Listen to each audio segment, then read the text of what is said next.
अरहंत सिद्ध सुर उपाध्याय साधु सर्व अर्थ के प्रकाशी मांगलिक उपकारी है। तीन को स्वरूप जानी रागते भई जो भक्ति काय को नमाय स्तुति को उच्चारी है। धन्य धन्य तुम्ही से काज सब आज भयो कर जोरी बारंबार वंदना हमारी है। मंगल कल्याण सुख ऐसो हम चाहते हो मेरी ऐसी दशा जैसी तुम धारी है। हो मेरी ऐसी दशा जैसी तुम धारी है। वंदितु सौ सिद्धे ध्रुव चलमणु वमम गदिम पत्ते वो छामी समय पाहुर निर्मो शुद्ध केवली बणिदम नमः समय साराय स्वानुभूत्या चकासते चित स्वभावाय भावाय सर्वभावांतर छिदे।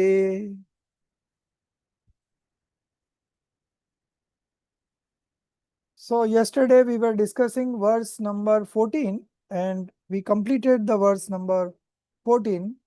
So before we proceed, there was a question from Darshit Bhai. Which one it was?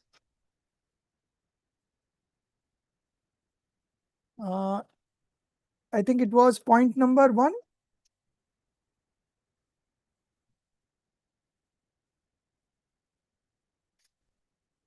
Parbhav. I think it is Kalash number 10, right? Kalash number 10 that we did yesterday in the beginning. In that Kalash, there was a word Parbhav, non-self. Okay. So what that includes. So the term parabhav means non-self, includes external substance, first place. Second part is, it is on page number 192. Page number 192 in English. Okay. So that parabhav or the non-self substance or non-self, what you can say, sentiment includes external substance, the states of those external substance. That means the modification of those external substance. Okay. And the third part is even one's own impure modification, toxic emotions, vibhav bhav, alien dispositions, impure modifications that arise due to the instrumental cause of external substances. So all these three, they have been put into one category, non-self category, parbhav. So there are only two categories. One is swa, self, and other is non-self. When we discuss non-self, what includes non-self? All the external substance apart from me, all other souls are external substance from me. And apart from that, matter, medium of motion, medium of rest, space and time, all these are non-self for me. So these are external substances. Then second part is the states of those external substances. Supposing matter substance. So matter substance have touch, taste, smell. Then smell could be of 2 types, touch could be of 8 types. So you go on modifying. All these are modifications of those external substances. And the third part is something that is manifesting in the soul, right? But it only manifests when there is an instrumental cause of karma. Okay. The instrumental cause is always the karma. Okay. And in a broader sense, all the external substances. So that impure modification arises in soul, but just because it does not arise by taking shelter in the self, it is termed as parabhav. Okay. So it is also included in that non-self category. Okay. So these three are non-self category, and you have to discriminate between the two. Okay. I am myself, the self category. Everything else for me is non-self category. Even impure modification that are arising in my modification, those are also non-self category for me. This is how you practice discriminative knowledge. Okay.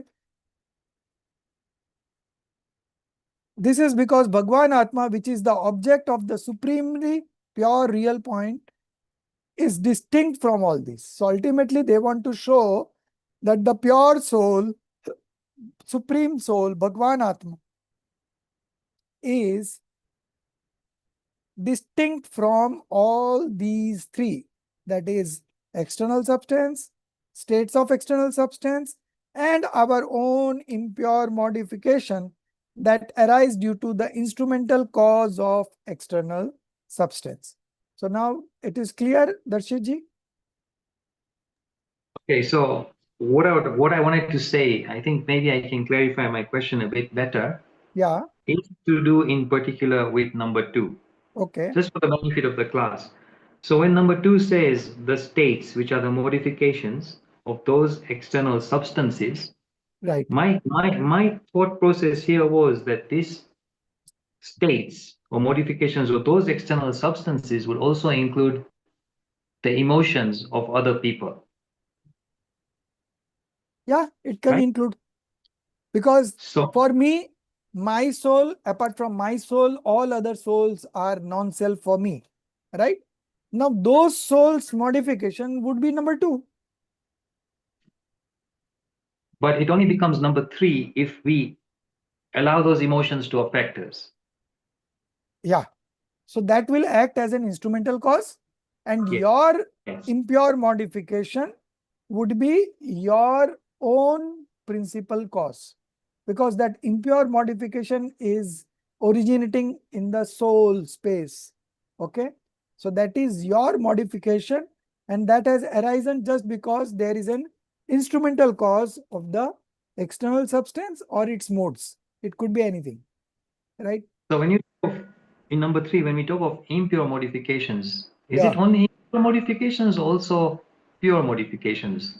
No, here it is only considered as impure modifications, okay? But at a certain level, we can also include pure modification. That's good. Why? Because those modifications are also momentary, right? And I Yes. am eternal. So in that sense, when we want to uh, practice discriminative knowledge from the pure modification also, then also we can consider that in the parbhav, okay? That can also come Okay. into the parbhav. Okay. Thank you. Okay. Anyone else having any questions? Yesterday's lecture? Okay, good. So we proceed to Kalash number 11, then 12, then 13.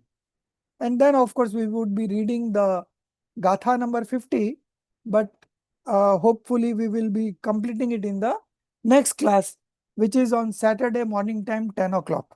Okay. So we will be covering these three Kalash in between before the 15th Gatha. Okay. Page number 211.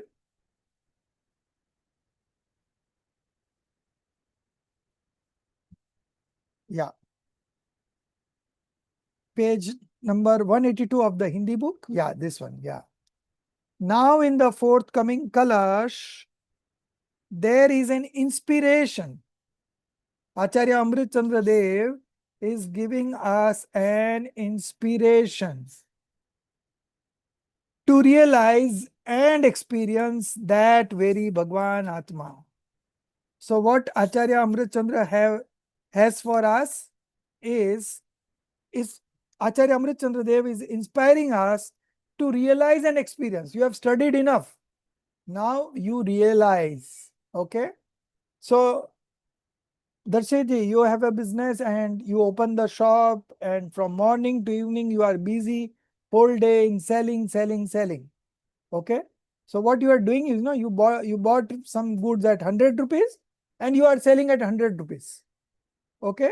So whole day you have been busy, but what is the profit? Right? No profit. So then it doesn't make sense in doing business, right? Business is being done with a motive to make profit. So here the studies are being done, okay, to realize an experience.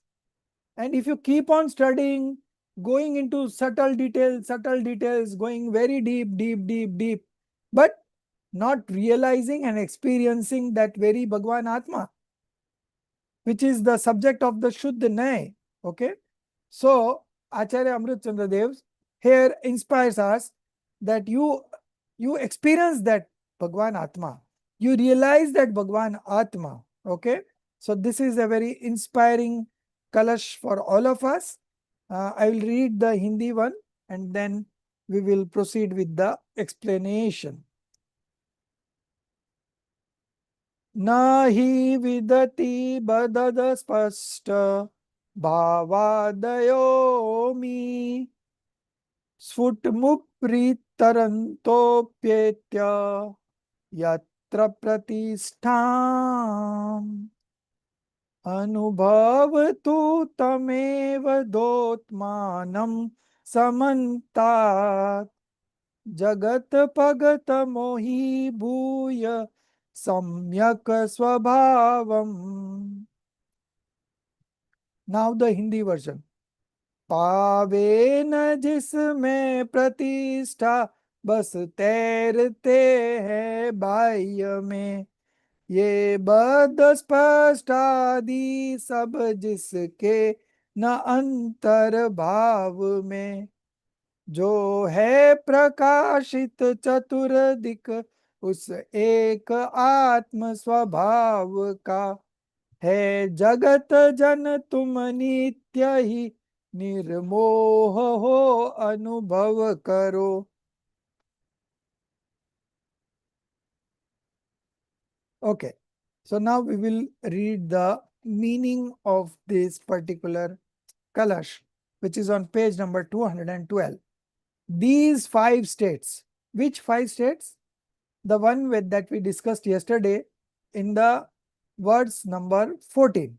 Abad spast, ananya, niyat, avishes, ansayut. Okay. These 5 states, such as bound and touched, but the spast, etc.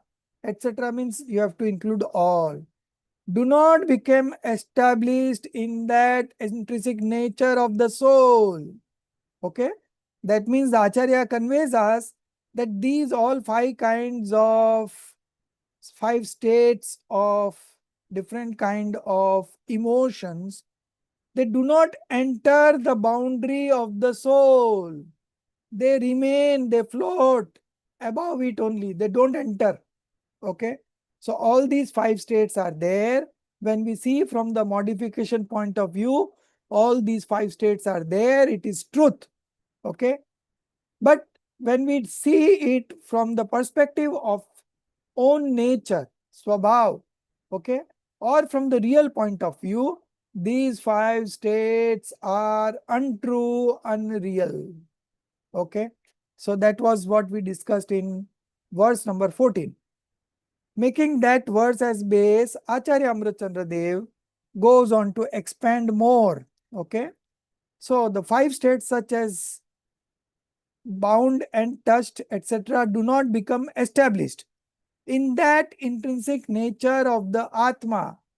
They merely float superficially above it. If you drop oil in a water, what happens? The oil floats above the water. It doesn't enter the water, right? Similarly here, these 5 kinds of modifications, they don't enter the pure soul. They merely float superficially above it. Means they are part of the modification. No doubt about that. From the modification point of view, they exist, they are real, they are true. But when we see from the perspective of substance, when we see from the perspective of the intrinsic nature, okay, those are not present. Those are absent. Those are unreal. Those are untruth. Okay. So this is the situation. Yeah, that's it. What do you want to ask? Sorry, I'm going to ask a question. So when you look at karma, Okay. they share the same space points as the Atma, right? Right. So do they not enter the Atma? Never. Never. They float about Not a outside. single particle of karma has entered soul from time immemorial. Not a single. Because it is a matter substance. And soul is a conscious substance. Two entirely different substances, they don't touch even each other. Abadha spast. They don't touch also. Okay. The soul does not bound karma also and does not touch karma also, although they are together since eternity. Okay. So in some of the previous text, I remember some sentences where it says it shares the same space points, Yes, Pradesh. yes, that is true. That So is true. how does that work out then? So they are in the same space point. Like I am here sitting, there is a laptop here nearby me, right? So we are in the same space point. But that doesn't mean that laptop has touched me and I have touched laptop. Similarly, body Okay. and soul are together. Same space point, body and soul, just like karma. But body has never entered the soul and soul has never touched the body. Entirely different because again, body is a matter substance. Soul is a conscious substance. So there is absolute non-existence between the two. Okay, Atyant fine. abhav, absolute non-existence. Atyant abhav. Okay. Thank So you. karma has never touched soul. Not a single particle of karma has entered the soul. And not a single attribute of the soul has gone out and touched the karma. Both remain independently together at the same space point, maintaining its own individual identity. They don't mix into each other. Each substance has got its unique identity. They never go out of their dravya kshetra kal bhav. Substance, space, time, and mode. They don't touch each other.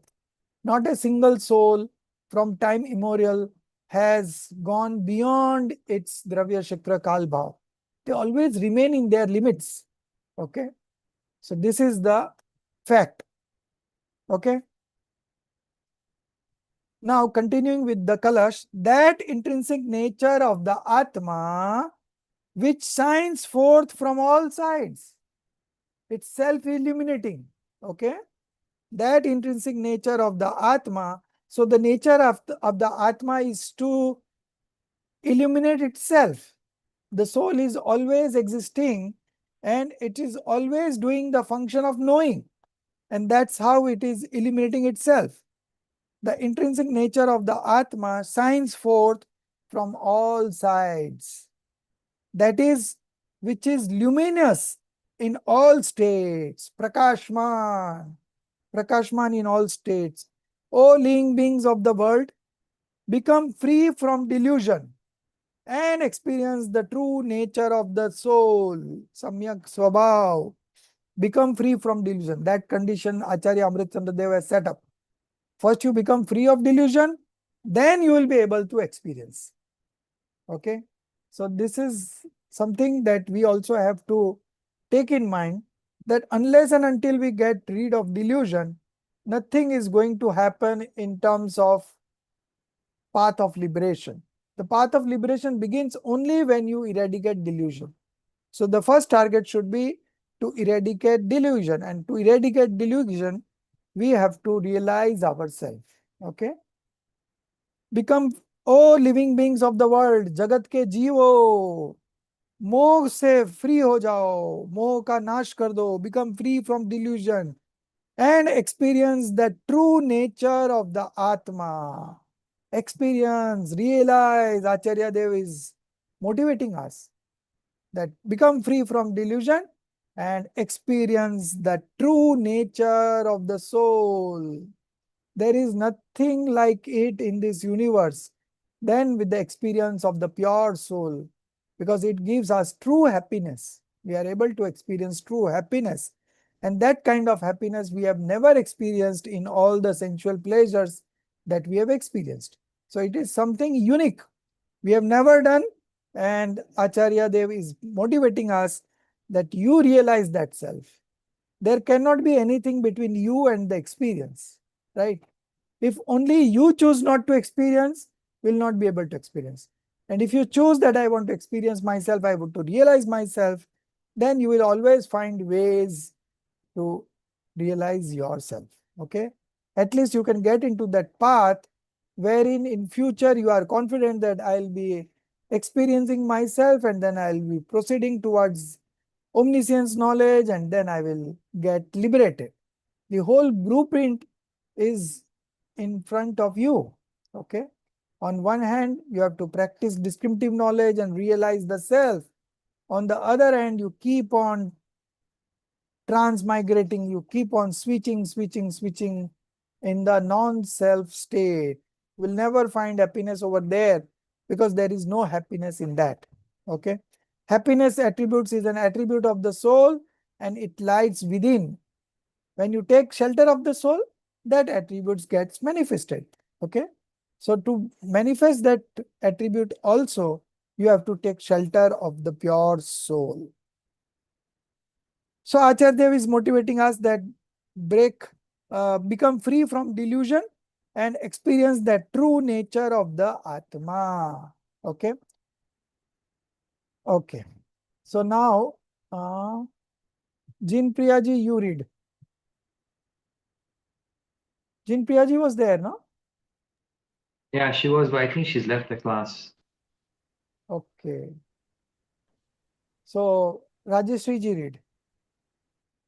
In the above verse, from there, two In paragraphs.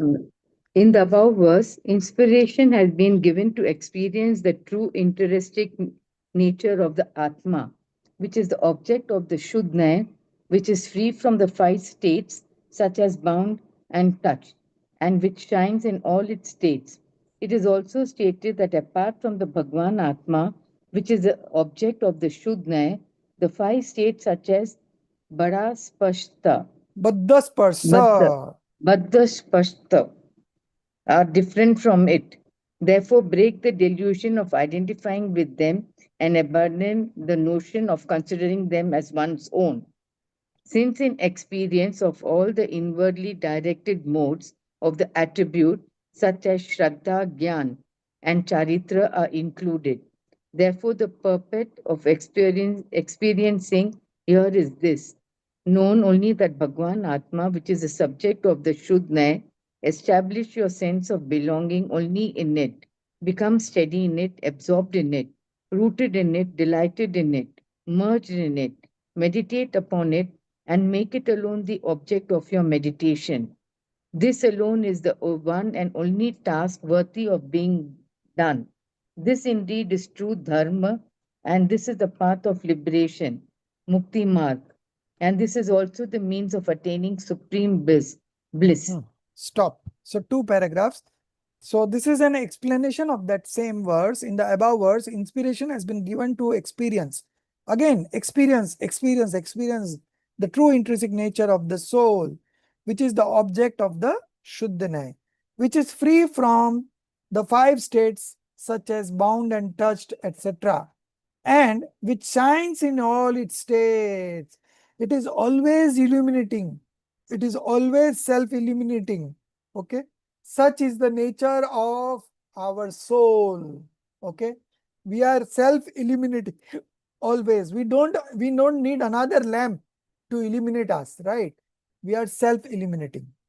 Shines in all states, sparkles, glitters. You can use many objectives here. Okay. Just to have that feeling that I am always shining, I'm always glowing. Okay. It is also stated that apart from this Bhagwan Atma, which is the object of the Shuddhanai, the 5 states such as Baddha Spast are different from it. Therefore, break the delusion of identifying with them. Break the delusion of having oneness in them, mindness in them, doership in them, and enjoyership in them. This is the 4 pillars of delusion. Okay.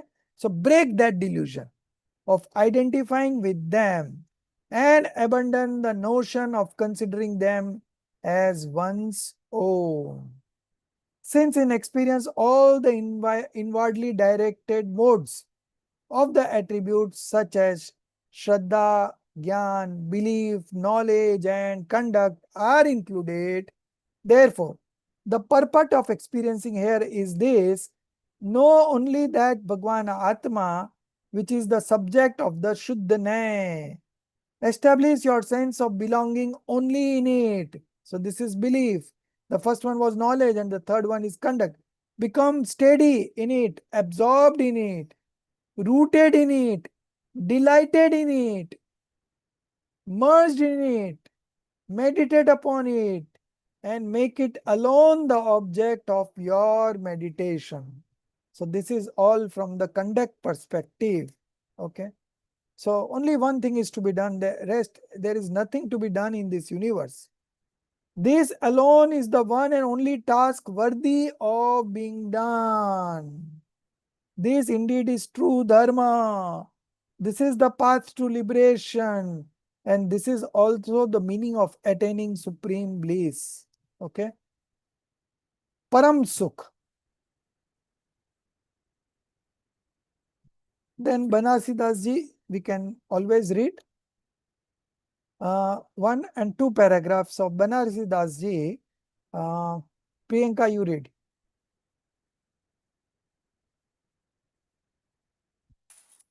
Jai Jinendra sir. So from the interpretive rendering, The true Guru. Next page. should you scroll down, please? Yes. Thank you. The true Guru addresses the noble souls,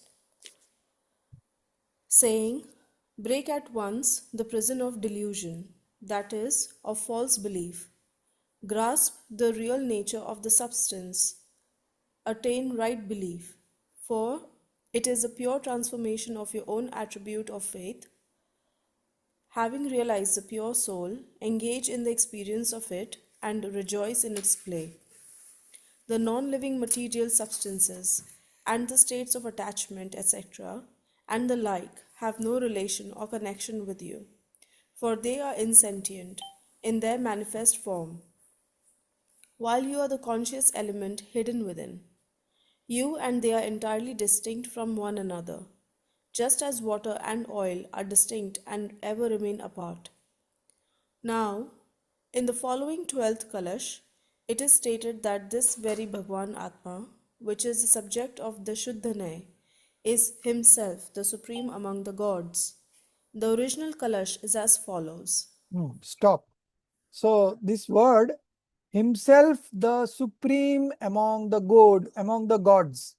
So supreme among the gods means Devadi Dev. Devo ke Dev. You know. So who is this Devo ke Dev? So Dev is Aryant and Siddh. Okay. Aryant Bhagwan is in the 13th stage and the liberated souls are all Siddh. Their boss is this Devadi Dev. Okay. So who is their boss? Who is Aryant's boss? Who is liberated soul's boss? The pure soul. Okay. So the pure soul is Devadi Dev. Supreme among the gods. Okay. Supreme among the gods. We'll come to this Kalash later on. Let's see. The true Guru addresses the noble souls, saying, break at once this prison of delusion. Okay, you have been wandering in 4 states of existence due to this delusion.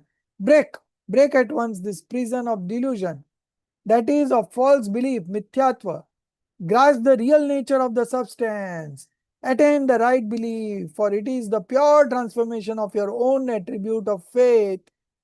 Having realized the pure soul, engage in the experience of it and rejoice in its play. Okay. the non-living material substances and the states of attachment, etc., and the like have no relation or connection with you, for they are insentient jad in their manifest form, while you are conscious element. Okay. So all these states of attachment, the external substance, the modes of external substance, 1, 2, and 3, we discussed in the beginning of the class, they are all insentient. Okay. They are all insentient in their manifest form, while you are the conscious element. Okay. So we are all conscious element, and those are non-self. Okay, non-self elements.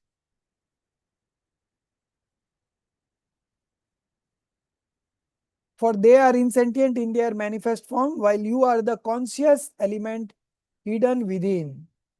You and they are entirely distinct from one another, just as the water and oil are distinct and ever remain apart. So similarly, all these toxic emotions, they don't enter the soul, they just float above it. Okay, that is what Acharya Dev is here inspiring us to realize ourselves, break free the delusion, the realization will happen immediately. Okay, so to break free the delusion, every time you do study swadhyay, okay, the delusion gets loosened up. Okay, the delusion gets reduced up, and in one day it will go away and you will realize yourself. So that would be journey with everyone. Okay, now we will see this Kalash number 12. Okay, I'll read the Sanskrit and the Hindi, and then Darshit ji, you read the meaning.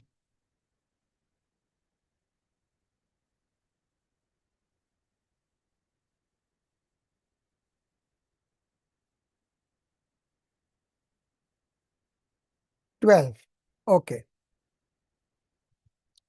भूतं भातं भूतमेव रभसान् निर्भीदबन्धसुद्धि यर्दन्तकिलकोऽप्यो कलयति वैवात्यमोहं हठात् आत्मानुभवे कं गम्य महिमा व्यक्तो यमास्ते ध्रुवम् नित्यं कर्म कलङ्कपङ्कविकलो देव स्वयं शाश्वतम् देव स्वयं शाश्वतम्. I am myself the pure soul, the supremely God of gods, Devadi Dev. Okay. Now the Hindi version.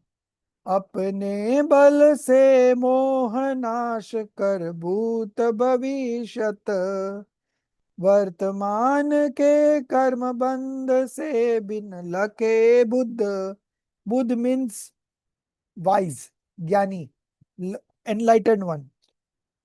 तो निज अनुभव गम्य आत्मा सदा विराजित विरहित कर्म कलंक पंक से देव शाश्वत. कर्म kalanka pank. Pank means kichad, dirty, dirt, kichad. And karma kalank. So karma is considered as an omen. Okay. So this is the Kalash in Hindi. Now we will read the English text. Okay. Darshit ji, you can try. Okay. If a wise, right-believing and righteous soul, Samyak Drashti Dharmatma Ajiv, perceives his own Atma as distinct from the bondage of karmas relating to past, present and future, if through his own spiritual effort he forcefully removes the delusion of oneness, ekatva moha, with the apparent bound and touched, etc. states, burned, sprushed, and beholds inwardly within himself, then that very Nij Bhagwan Atma, the bearer of glory attainable only through direct experience, appears as detached from the mire of karmic impurity, motionless, eternal, everlasting, and himself the supreme Lord of Lords. For the Nij Bhagwan Atma, which is the subject of the Shuddh ever abides resplendent within the embodied being, Dehat Devalya, free from all states such as birth, sprush, and the like.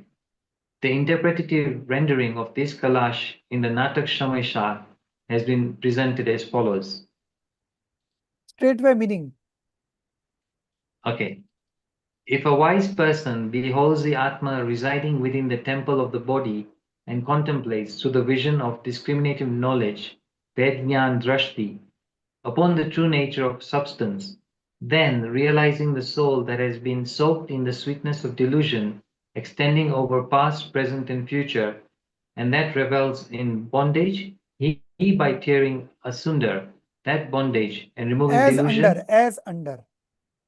as under, okay, that bondage and removing delusion meditates upon the soul while beholding it directly. Such a person perceives the soul as his own, free from the mire of karmic impurity, unmoving, achal, unobstructed, abhadit, manifest in its true form and appearing as the eternal supreme soul, Saswat Paramatma. The purport is that one's own Atma itself, being free from karmic impurity, is the very direct, self-manifested Supreme Soul, Paramatma. So up to this only we will first see. So first the Kalash by Acharya Amritchandra Dev. If a wise means enlightened soul. Okay. So who is an enlightened soul? Who practices discriminative knowledge, who has experienced his pure soul, who has tasted the eternal bliss, okay, is a wise person. His knowledge is also correct. His conduct is also right. If a wise, right believing and righteous soul perceives his own Atma, perceives in Hindi is dekhe. So here in this particular colors, dekhe word has come 3 times. So this is the first one, perceives. Perceives his own Atma as distinct from the bondage of karmas relating to past, present and future. So karmas are matter substance and the soul is conscious element. Okay. So he perceives his own Atma as distinct, 2 separate entities, as distinct from the bondage of karmas referring to the past, present and future, if through his own spiritual effort, he forcefully removes the delusion of oneness. So the moment you do this discriminative knowledge, okay, through his own spiritual effort, okay, by putting his own spiritual effort, he is practicing discriminative knowledge and he realizes himself, he experiences himself, he forcefully removes the delusion of oneness.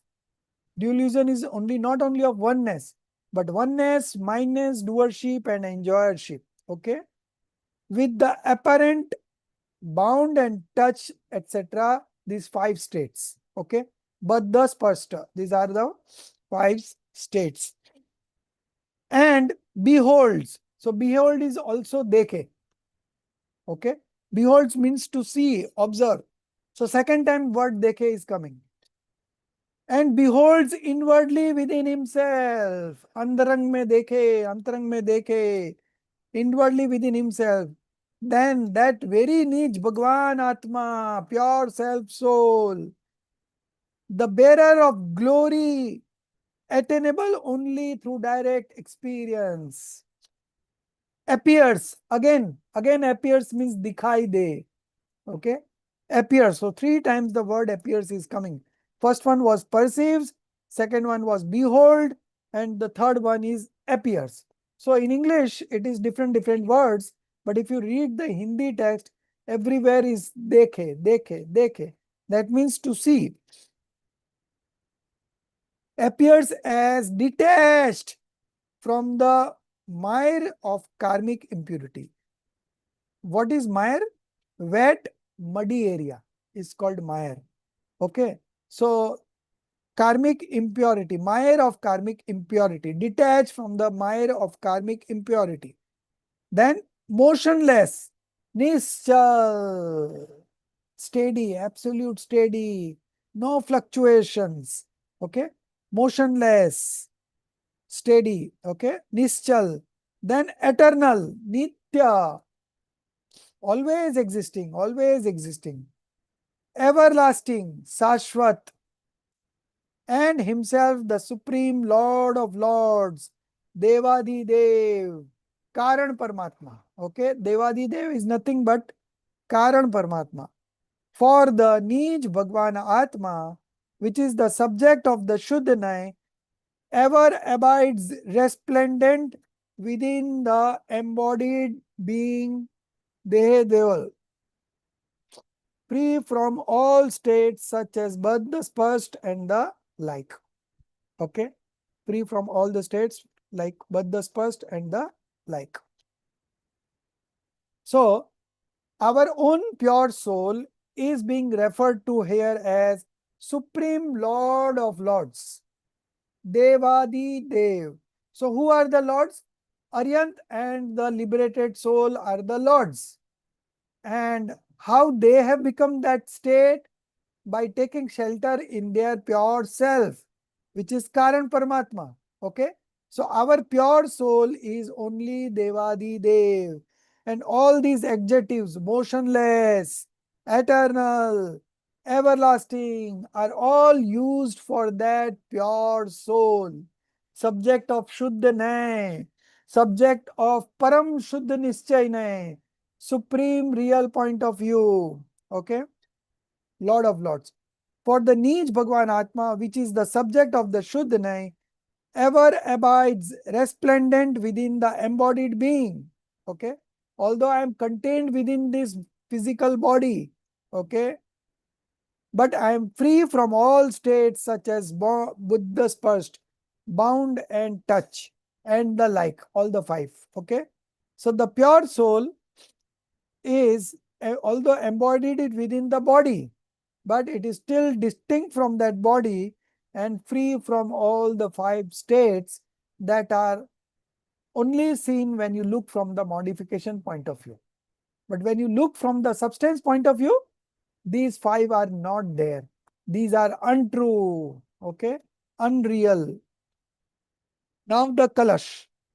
If a wise person beholds the Atma residing within the temple of the body, so body is being referred as the temple, and the pure soul is being referred as the idol in the temple, and contemplates through the vision of discriminative knowledge upon the true nature of substance. I am pure, I am complete in myself, I am uninfluenced, I am this, I am that, all these.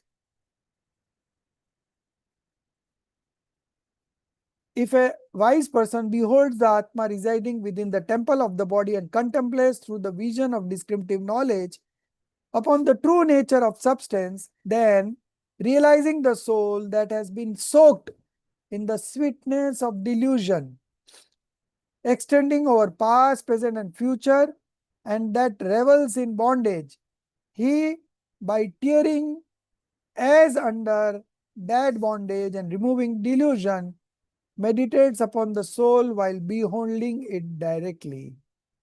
Okay.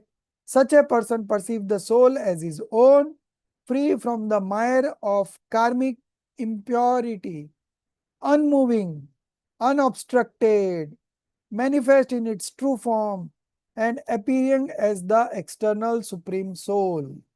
Okay. So now little bit on this supreme soul, the next page. Darshitji.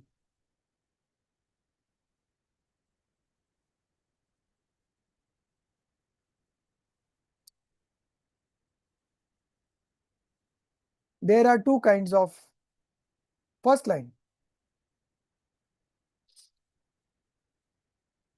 Yes. You want me to read? Yes. Okay. There are two kinds of Bhagwan. The first are the Arahant and Siddh Paramatmas, whose images are enshrined in temples. Through these sacred images, we daily offer worship, devotion, and adoration to those embodied supreme souls, Paramatmas.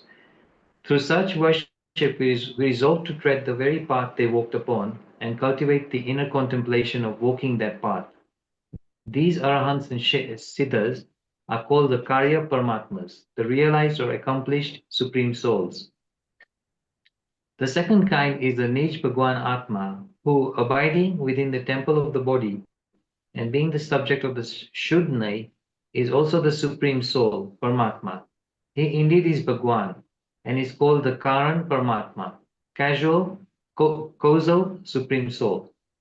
It is this Karan Paramatma, the causal and inner supreme soul, that has been discussed in the 12th Kalash. The beholding of the Paramatmas enshrined in temples is called Dev Darshan, and through it arises the bondage of exceedingly meritorious karmas. But the beholding of the Bhagwan Atma residing within the temple of one's body is called Samyak Darshan. Through this, no karmic bondage occurs. On the contrary, it brings about the cessation of bondage. It cuts off the karmic chains altogether. It is only through the support of this eternal and unchanging Trikali Dhruv, Nij Bhagwan Atma, that Samyak Darshan, Gnan, and Charitra are attained. Through this realization, the worldly soul becomes the Paramatma in its own mode, Paryay, becomes the true deity, Dev. Therefore, he is the Devadi Dev, the supreme among all gods. He is eternal, Shashwat, everlasting, Nitya, and ever devoid of the mire of karmic impurity. He is unbound and untouched by the karma, abhajsprash, none other, Ananya, constant, Niyat, none distinct, Avishesh, unassociated, Asamyukta, and attainable only through direct experience. He alone is the sole object of true worship, and the worship of him alone is the supreme dharma. That Bhagwan Atma dwells within you. He is you yourself, yet this ignorant world seeks him outside. This is indeed a great error. You want to carry on? Yes, two paragraphs. It is precisely because of this delusion that the ignorant world remains in great suffering. The means to remove this suffering are Samyak Darshan, Samyak Gnan, and Samyak Charitra. To know the Atma residing within the temple of the body is Samyak Gnan. To establish a sense of belonging in it is Samyak Darshan, and to become established and absorbed in it is Samyak Charitra. To know it, to recognize it, and to become established and absorbed in it is the effort, Pushat, for immediately removing delusion, Moha. Apart from this, there is no action capable of destroying delusion. All other actions only increase bondage. The Stop. realization. Okay. Okay, continue. The realization of this Atma itself is the realization of knowledge. Therefore, one should become firmly established and steady, Nishchal, in this very soul alone. This idea is expressed in the forthcoming Kalash, which is as Okay, follows. stop. So you see, apart from this, the last two lines, there is no action capable of destroying delusion. Okay. So apart from this, what is this? This, that is to recognize the pure soul, to become established and absorbed in it, is the effort for immediately removing delusion. So again, the main theme is that you remove the delusion by experiencing yourself, and once you experience yourself, you manifest right belief, right knowledge, and right conduct, and that constitutes the path of liberation, and in short time you will get liberated also. Apart from this, there is no action capable of destroying delusion. Okay. So you have to manifest these three jewels. And to manifest these jewels, first we have to manifest right belief. And to manifest right belief, we have to study the scriptures, contemplate, and then arrive at the conclusion.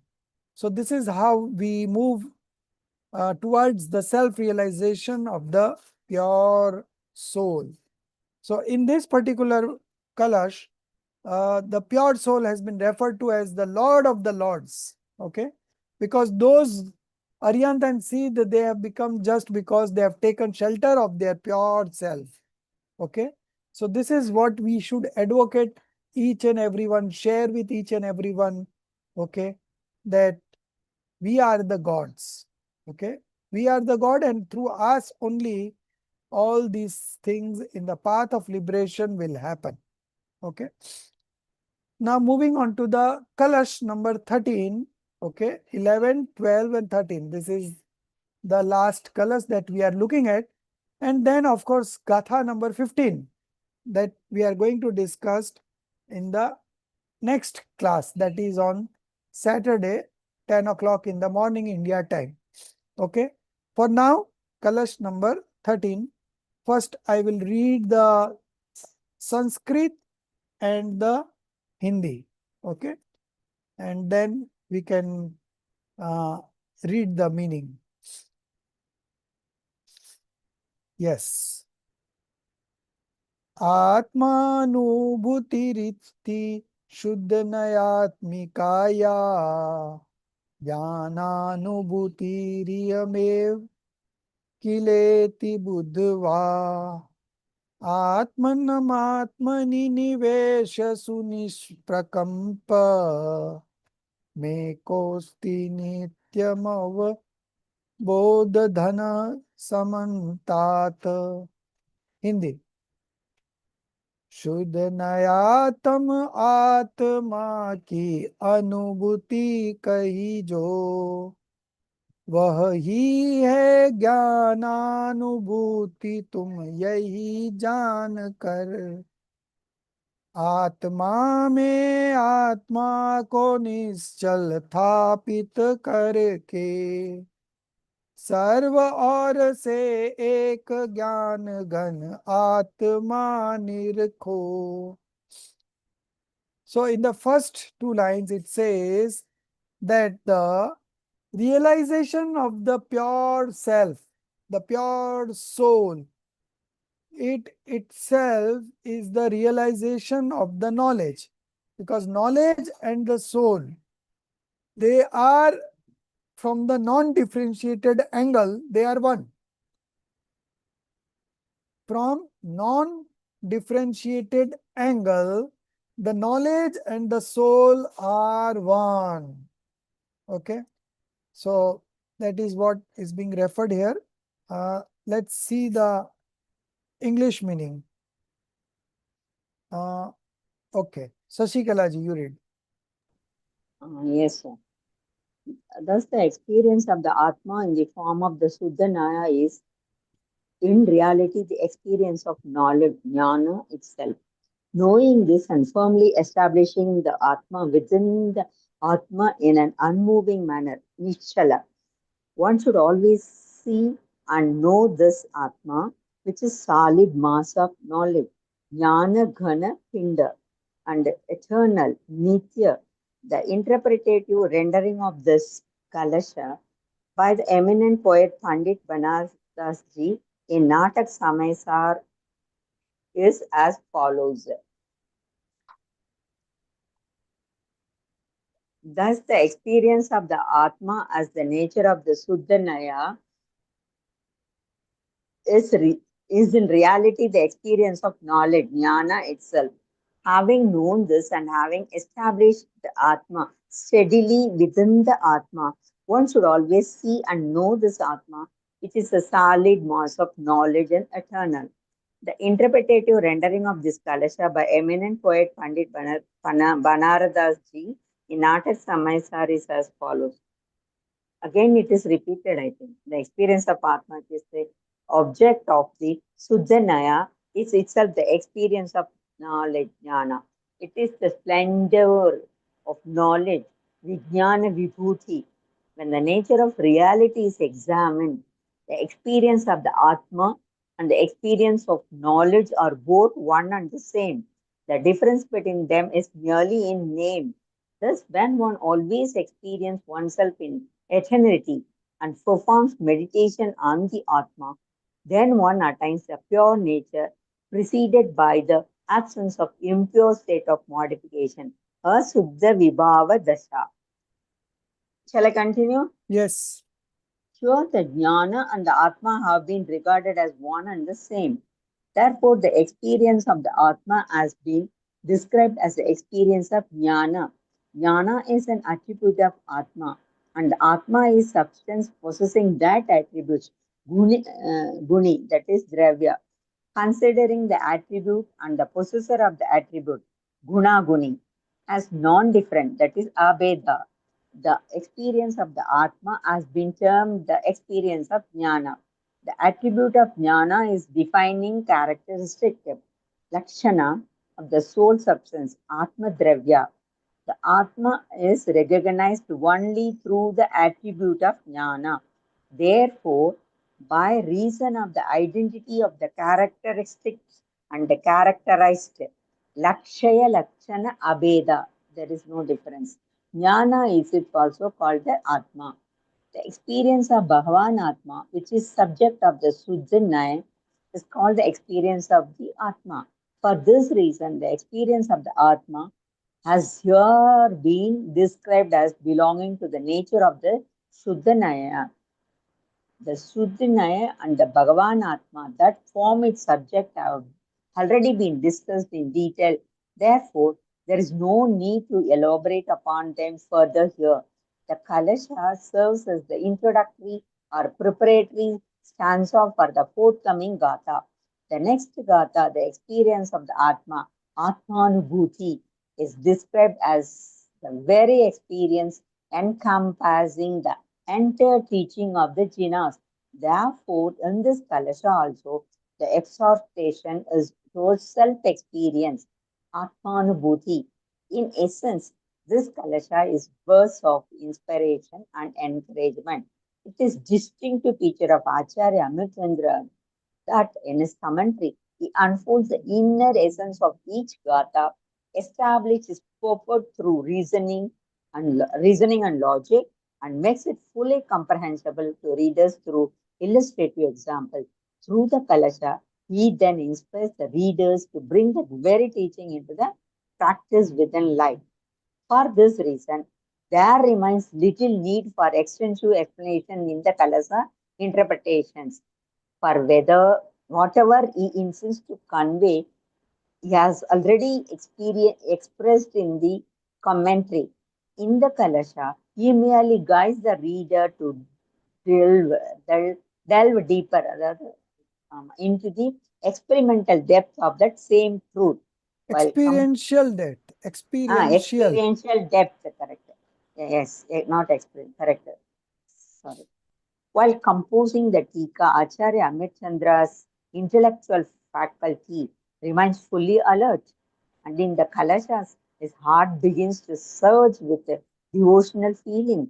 The intellect, through reasoning and reflection, seeks to penetrate into the profound depth of the substance, Vastu. Whereas here Vastu means Atma only, that no? Yes, yes. Whereas within the art, the current of spiritual emotion, bhavana, rises and overflows.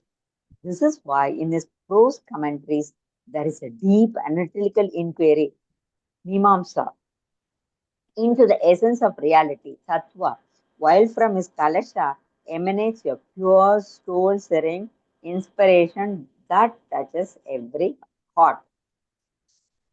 That's all. Some more is there. Uh, After this kalasha, which although the Only 2 lines. In this way, yeah, his in this way, Atma Khyati Tika has a as sense become Champu Champu Kavya. Kavya, sir, that is, no? Champu Kavya, mixed poetic composition. The Hmm. very definition of Champu Kavya is, they are telling about the Kavya, it is mixture of poetic and prose. So, that's all, no? After this Although the Kalasha, Champu Kavya form is primarily found in narrative literature, for instance, in works such as Jivandar Champu, Puru Deva Champu, and others, since the very nature of this literary style is best suited to narrative composition. Nevertheless, Acharya Amritchandra Dev has employed it most successfully even in this Tika Granth. So what is Champu Kavya? Champu Kavya means mixture of prose and poems. Okay. Gadya and Padya. If it is both mixed, so the commentaries are the Gadya and the colors is poetry. So it's a Champu Kavya. Okay. So coming back to the main colors, the colors number 13. Thus the experience of the Atma. So main theme here is that knowledge and the pure soul, they are one entity. When you look it from the non-differentiated viewpoint, Abhed Drashti, okay, then knowledge and the soul. Knowledge is gun, soul is guni. Gun guni is always Abhed. They are always non-differentiated. Okay. And the second is Lakshana Lakshya. So the knowledge is the characteristics and the Lakshya is the pure soul. Okay. So that there exists a relationship between soul and the knowledge. Okay. Thus, the experience of the Atma in the form of the Shuddhanai is in reality the experience of knowledge. Whether you say that I experience knowledge or you say I experience Atma, it is the same. Because Atma and the knowledge, they are both one. Okay? Non-differentiated, Abhed. Thus, the experience of the Atma in the form of Shuddhanai is in reality the experience of knowledge itself. Knowing this and firmly establishing the Atma within the Atma. Now, my question. What is the first Atma and what is the second Atma? Again, I am repeating. Knowing this and firmly establishing the Atma within the Atma in an unmoving manner. Okay. So what is the first Atma and what is the second Atma? Sasikala ji. Sir, that is experience, no? Second Atma is experience. And the first one? Is Atma,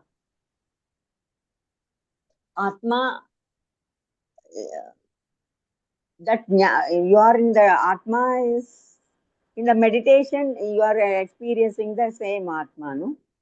Okay. Rajeshri ji. What is first Atma and what is second Atma?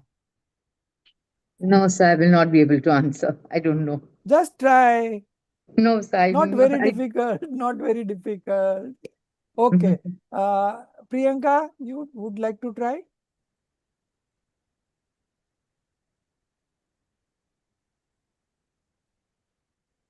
No?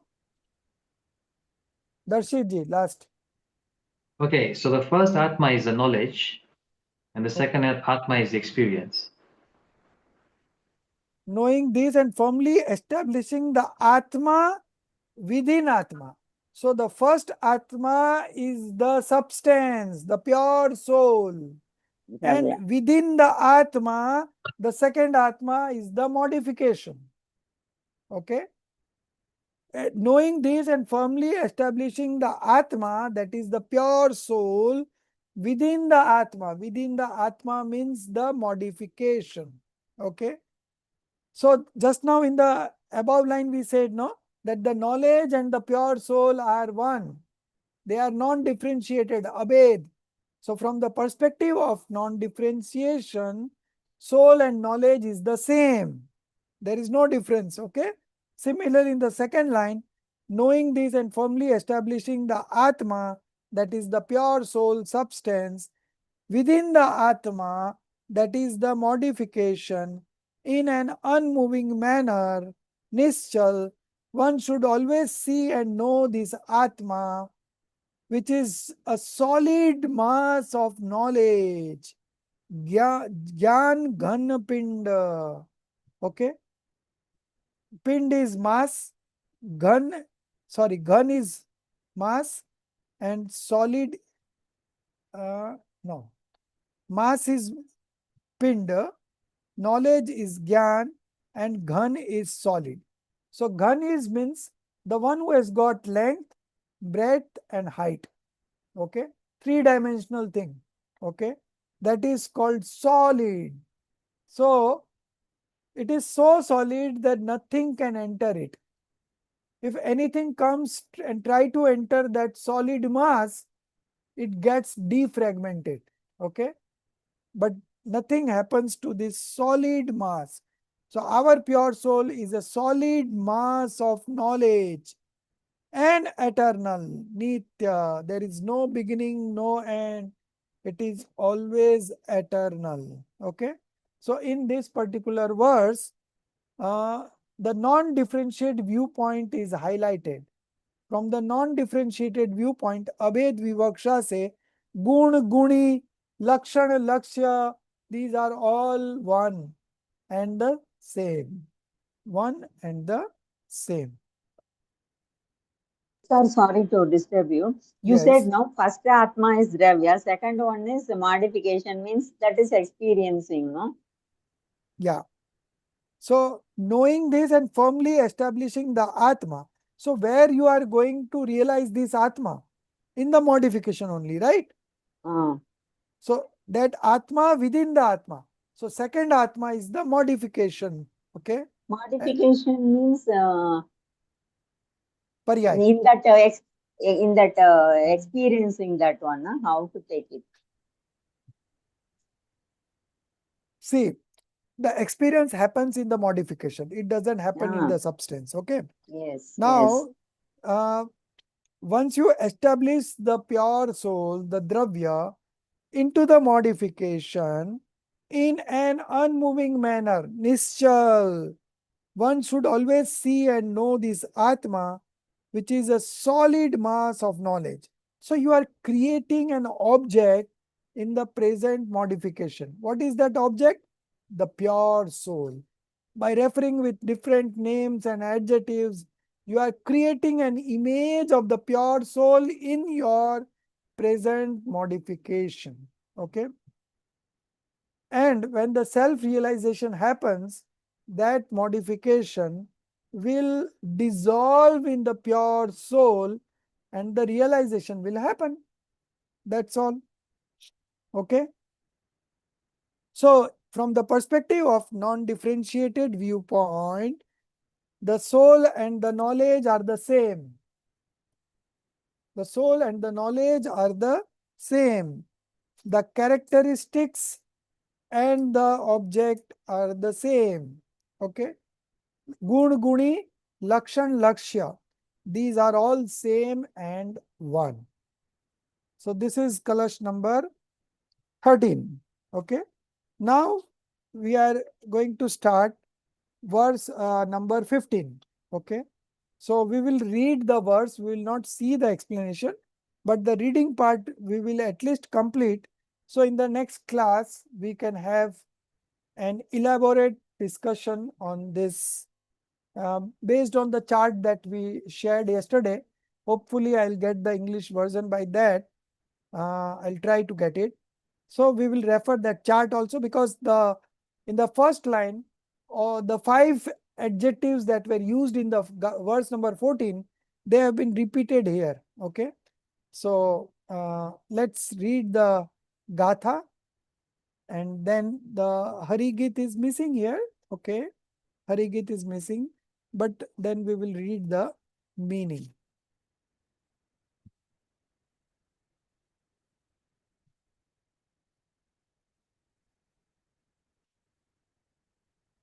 Jo pasadiya panam abaddaputam ananam visesam apadesa santamanjam passadi jin sasanam sauva abadaput ananya aru avises jane atma ko द्रव्य एवं भाव श्रुतमय सकल जिन शासन लहे. Okay. Now the meaning. The person who sees the Atma as unbound and untouched none other, Ananya, and without distinction, Avishesh, and by implication, Uplakshan, as constant, Niyat, and partless, Asanyukt. Okay. Such a person sees the entire Jain teachings. Okay. Such a person sees the entire Jain darshan.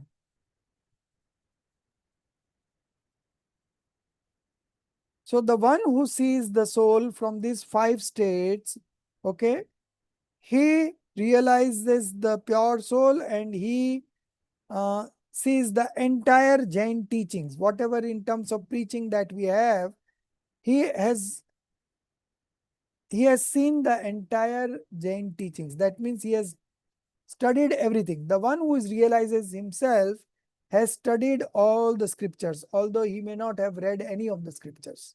Okay.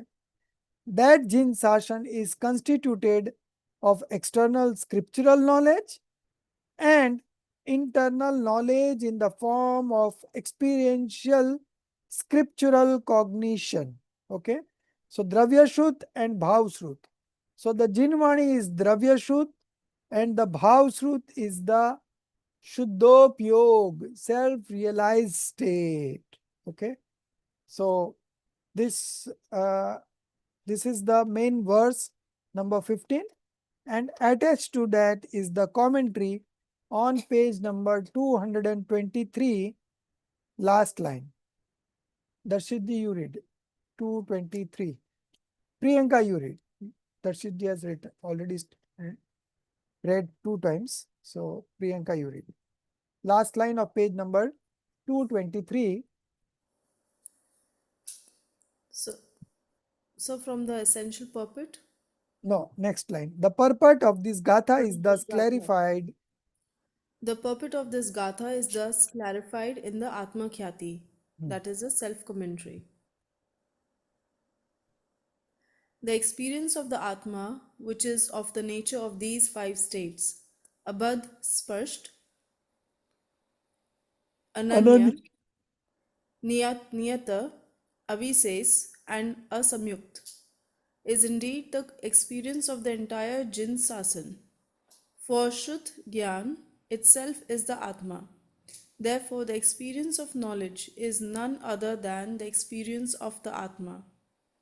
However, when through the manifestation of general knowledge and the disappearance of particular object-formed knowledge, that is Vishesh Jnanakar Gyan, Neyakar Gyan, Neyakar Gyan.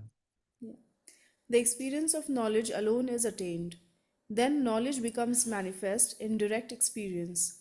Yet those who are ignorant, being attached to objects, do not taste it. Now this very point is explained in detail with an illustration. Just as, through association with various kinds of dishes, there arises the disappearance of general salt taste and the manifestation of particular salt taste, and the salt thus experienced is tasted by ignorant persons who are fond of dishes, but the salt that is experienced through the manifestation of the general and the disappearance of the particular, arising from the absence of association with others, which is one formed and non differentiated, is not tasted by them. If seen from the ultimate viewpoint, the salt experienced through the manifestation of the particular is itself the salt experienced through the manifestation of the general. So I didn't get this part. In the same way, knowledge that comes into experience through the subsidence of the general and the manifestation of the particular, arising in a mixed form together with the forms of many kinds of objects, that knowledge, being of the nature of particular states, differentiated and manifold in form, is tasted by ignorant beings who are attached to objects. But the knowledge that comes into experience as a uniform, non differentiated form, arising from the manifestation of the general and the subsidence of the particular, due to the absence of association with other object forms, is not tasted. If seen from the ultimate standpoint, that is Param Arth, the knowledge that is experienced through the manifestation of the particular is itself the knowledge that is experienced through the manifestation of the general. Just as when pure rock salt is experienced without any mixture or association with other substances, the entire lump of salt, being pervaded everywhere by the single property of salinity, is tasted solely as salt in every part. In the same manner, when the association with non-self substances, pardravya, is completely severed, and the Atma alone is experienced, then being pervaded on all sides by pure consciousness, this soul too is realized and savored as knowledge. So this is the end of the commentary and this is our syllabus. Okay. So you mark it out from where Priyanka started reading and from where it ended. This is the syllabus. So when you give exam, you should mark it in your textbook where to study, because in each gatha, there is so much of explanation given. So during exam time, you will not have time to rush through all the pages. So you have to mark what is in syllabus. Apart from that, whatever extra you read, it's fine. But at least the syllabus part you should understand properly. So this commentary we will discuss on Saturday. Exclusively, we will be discussing verse number 15. And as you have seen that the first 5 states, Abadha, Spast, Ananya, Niyat, Avishesh and Ansayukt, that were discussed in the verse number 14, those are same here. Okay, so that part is very common. The next part is that is the one who experiences this kind of soul. Okay, he sees the entire Jinsashan. He has known the entire Jinsashan. Okay, because the Shrut Gyan, knowledge itself is Atma. So in the previous Kalash, this is the connection where we discussed that knowledge and the pure soul are one. They are the same. They are not different. The same manner, here also it is being said that one who has experienced this pure soul, he has known the whole Jinsashan. And that Jinsashan is of 2 types. One is the physical Jinvani and the other is the self-realization, pure introspective meditation state, Shuddhop Yog. Okay, that is also called Bhav Shrut Gyan. So this we are going to discuss in the next class. Today our time is over. So just try to read this 14 and 15 2-3 times. Your homework for CC3 is verse number 6, 7, 13, 14, 15.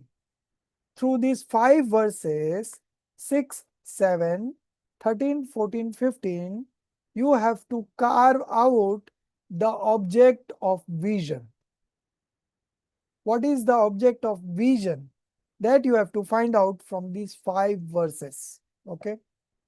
That is your CC1. So these 5 verses you should know very clearly and try to write in your own words. You read all the 5 verses and then try to write what is the object of vision. Object of vision. Drashti ka vishay. Okay. What is the drashti ka vishay? That is what you have to write. Sir, this is CC3. This is CC3 from Samaysaar. Yeah. Sir, we've not finished even that other one, sir. Already reading 500 pages is difficult to Which find one? out Which the one? answer. 500 page. three books. 3 Astha? books, sir. No, which one? Which one? LCPA. 3 books. So why you have to read 3 books? Only Because the that question, portion, no? That portion which deals with that. 3 books, sir. Each book we have to take out, no? From So that Purushart portion, no, Siddhi. these are all practical questions. You are not, you don't have to write the theory. These are practical questions based on the principle that you have studied. So that part only you have to clarify and then you have to answer. Okay, sir. And this CC1 is verse 6, 7, 8. CC3. Yeah, 6, 7, 8. No, Yeah, 6, 8, 7. 6, 7, 13, 14, 15. Yes, 5 verse. 6, 7, 13, 14, 15. So Okay, that will sir. start on Saturday. I've just Sir, announced it because Drishtika Vishay means what object that, of vision. I know that in that gathas, what the acharyas and that Kalash says like that. Yes, not the colors, only the gatha. Ah, Only the only gatha, gatha what the and the Acharya Bhagan. commentary by Acharya Amritchandra. These two only you have to refer. Kunkunda Acharya's gatha and Acharya Amritchandra Dev's commentary. I will also mark you on Saturday which are the portions that you have to cover, and based on that you have to find the Okay. object Sir, of each vision. gatha, what the Atma Gyati Amachan Acharya says like that commentary. Yes, commentary by Acharya Amritchandra Dev. Okay. Okay. Okay निज निधि निज में बताई यह अनंत उपकार है उसके लिए जिन वाणी माँ को वंदना सत बार है उसके लिए जिन वाणी माँ